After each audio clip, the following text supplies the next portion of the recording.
millions of people are being forced to return to the office. But for many, remote work isn't a luxury, it's essential. Since the 2020 COVID outbreak, we've rebuilt our lives around freedom and flexibility. From managing childcare and avoiding long commutes to simply being home for that all-important Amazon delivery. But here's the best part. Snapping up a remote job can also let you work from anywhere in the world, and in some cases, even give you a pay rise. Joining me today is Tim, an expert in remote work. Between us, we'll count down 5 of the most in-demand remote roles right now, and exactly how to apply for one. Number 5, Remote Revenue Operations Associate. Tim, let's kick things off with a role that's perfect for those who love data and sales processes. Revenue Operations Associates help streamline sales pipelines, make data-driven decisions, and manage internal processes to increase efficiency. It's all about making the sales cycle smoother. That's right. It's one of those roles that companies are investing heavily in, especially as they scale. They need someone who can interpret data and drive action.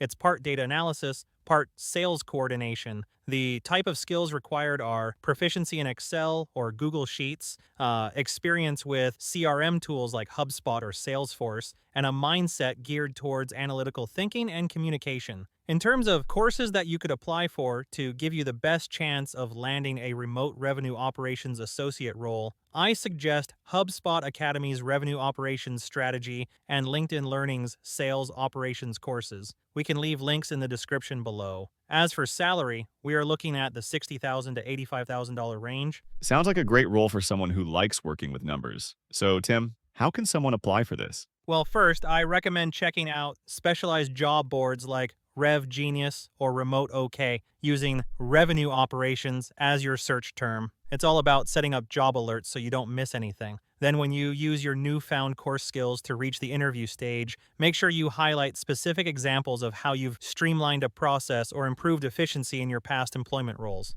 Got it. That's a solid tip. But what would you rate this job, Tim? Okay, well, the pros are 1, it's a high-demand job in many growing companies. 2, it's a well-paid role. 3, there is solid career growth potential. And 4, there is no need to be client-facing.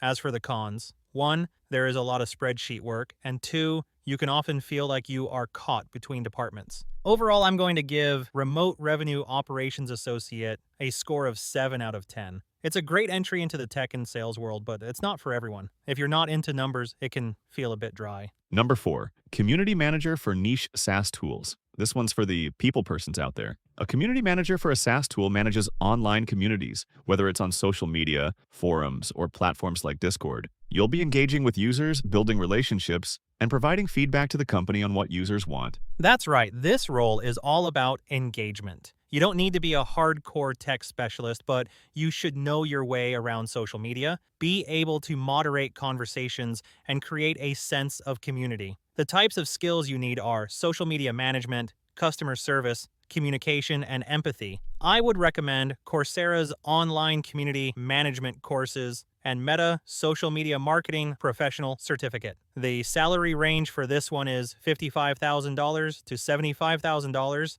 I'm curious, how does one break into this type of role? Great question. Start by engaging in communities yourself. Whether it's a Discord group, a subreddit, or a Facebook group, contribute to discussions, ask questions, and make connections with community managers. Once you've built some credibility, reach out to companies whose communities you admire. Pitch yourself with examples of your involvement. Great advice. And Tim, what's your score for this role? Well, the pros are as follows. 1, flexible hours. 2, it's a creative and social role. And 3, there is a low barrier to entry. And the cons. 1, trolls and difficult community members can be draining. And 2, may need to monitor communities after hours. I'm going to give the community manager for niche SaaS tools role a score of 8 out of 10. It's creative, fun, and social. But you have to be able to handle some of the negatives, especially the difficult users. Number 3, Remote Compliance Specialist. This one's for those who love attention to detail and want a role that is crucial for a company's smooth operation. As a compliance specialist, you'll ensure companies follow regulations and internal policies. Compliance roles are in high demand, especially as industries like tech and finance grow. You'll be reading policies, reviewing contracts, and ensuring everything meets regulatory standards. The skills you require are reading comprehension, organizational skills, and understanding of regulations like GDPR and financial compliance.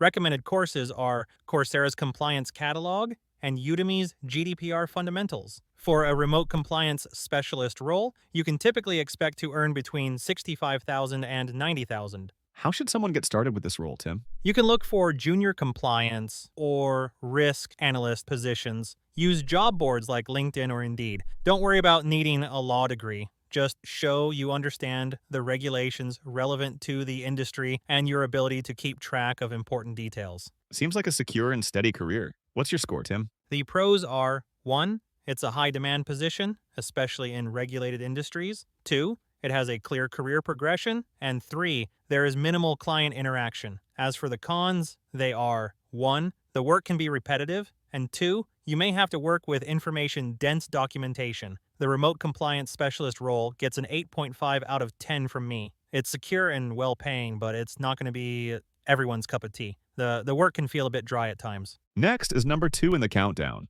Online course instructional designer. If you have a knack for teaching and creating educational content, this role is for you. Instructional designers develop courses for online platforms. You'll create engaging videos, quizzes, and learning modules for students to enjoy. This role really took off with the rise of e-learning. People are hungry for digital education, and companies want professionals to build effective, engaging courses. The skills you need include an ability to create content, instructional design, video editing, and learning management systems, LMS for short. I would recommend you look into online courses like LinkedIn's Instructional Design Essentials and Google's UX Design Certificate. As for salary, you can expect to earn somewhere between $70,000 and $95,000 annually. Tim, what's the best way to break into this field? Start by creating your own mini course and hosting it on platforms like Teachable or Gumroad. This gives you a portfolio that's ready to go when you pitch to companies or coaches. This sounds exciting. What's your score for this role? Firstly, the pros, which are 1. A steady demand in the growing online learning space. 2. Creative work that allows you to build unique content. And 3. No degree is required. As for the cons, they are 1. It can be client-driven, meaning you'll need to meet specific needs. And 2. It is revision-heavy work. Overall, I'm going to give the online course instructional designer role a score of 9 out of 10. It's high-paying and has creative freedom, but the back and forth with clients can be time-consuming. And finally, number 1, AI prompt engineer. Here's the big one. In this role, you'll craft specific prompts for AI tools like ChatGPT or Midjourney to help companies get optimal results for internal or client projects. That's right. AI is exploding right now, and companies need people who can work with AI to get the best output. You write, test, and optimize prompts, making sure the AI understands and delivers what the company needs. The skills required are writing, structured thinking, curiosity, and AI tool familiarity.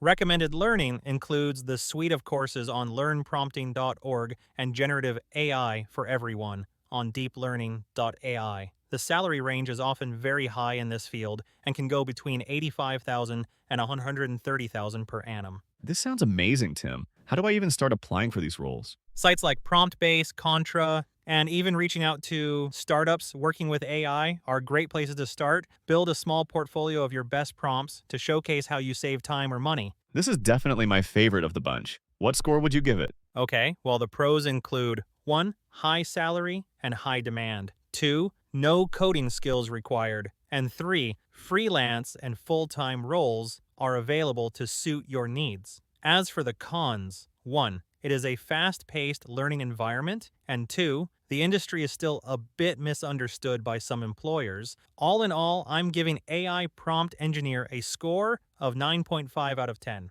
It's the future, it's in high demand, and the learning curve is manageable. Can't go wrong with this one. Remote work is evolving fast, but the right opportunities are out there, and often in plain sight. Whether you're diving into RevOps on Remote OK, scouting niche SaaS roles on We Work Remotely, or hunting AI gigs on PromptBase, the tools are all around you. Platforms like HubSpot Academy, LinkedIn Learning, and Coursera are perfect for leveling up your skills fast. If you found this helpful, check out our full playlist packed with hints and tips to make and save more money monthly. See you in the next one.